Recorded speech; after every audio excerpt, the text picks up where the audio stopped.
Hello, I'm Tam Shanter. Welcome to Tales with Tam.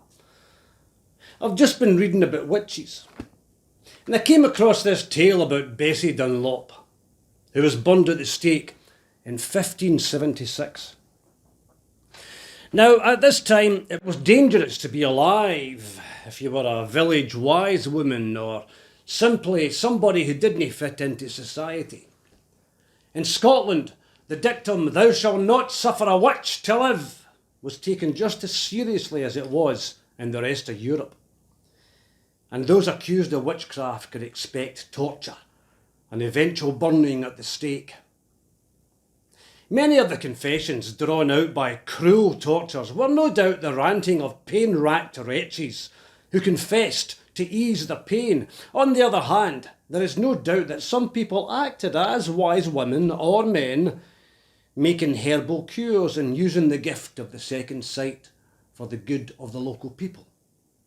One such person was Bessie Dunlop, known as the Witch of Dalry. According to testimony, she helped local people with herbal cures and offered all sorts of oracular information, including finding stolen and lost property. In her confession, she describes how she came to her powers. While she was taking her coo out one night into the field, she came across an elderly man with a grey beard wearing a grey coat. He wore a black bonnet on his head and carried a white wand in his hand.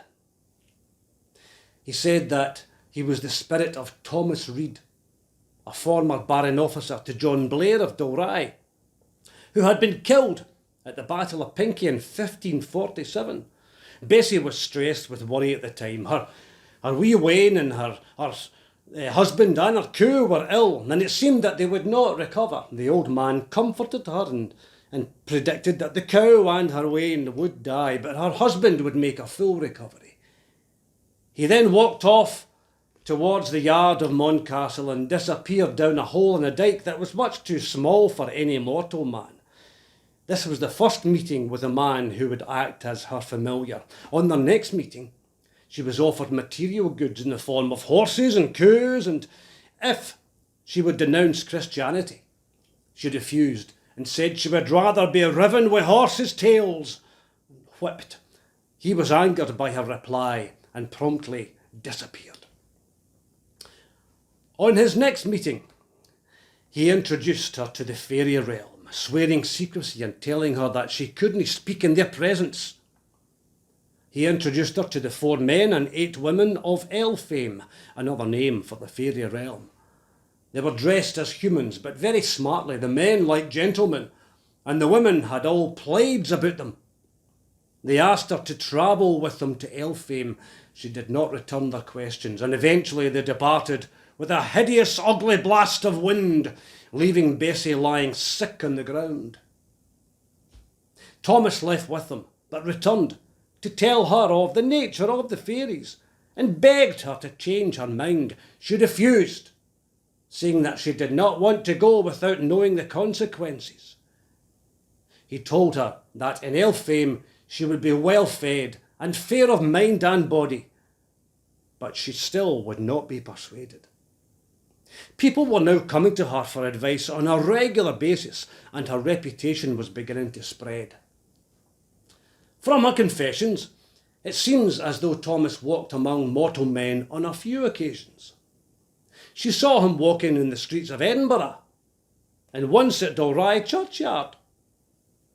She also saw the fairy folk sporadically, although she didn't interact with them. One day, while walking at the side of a loch, a huge company of riders came by, making a tremendous din. They proceeded to ride straight into the loch and disappeared on their way back to Elfame.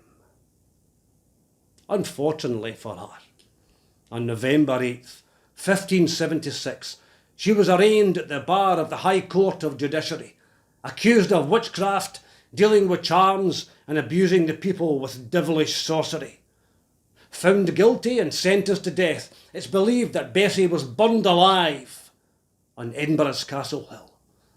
An alternative legend claims she was brought back to Ayrshire and burned at Corshillmuir Kilwinning. And that's the story of Bessie Dunlop, the Witch o' Dalry. Join me again for another story from Tam. Haste ye back.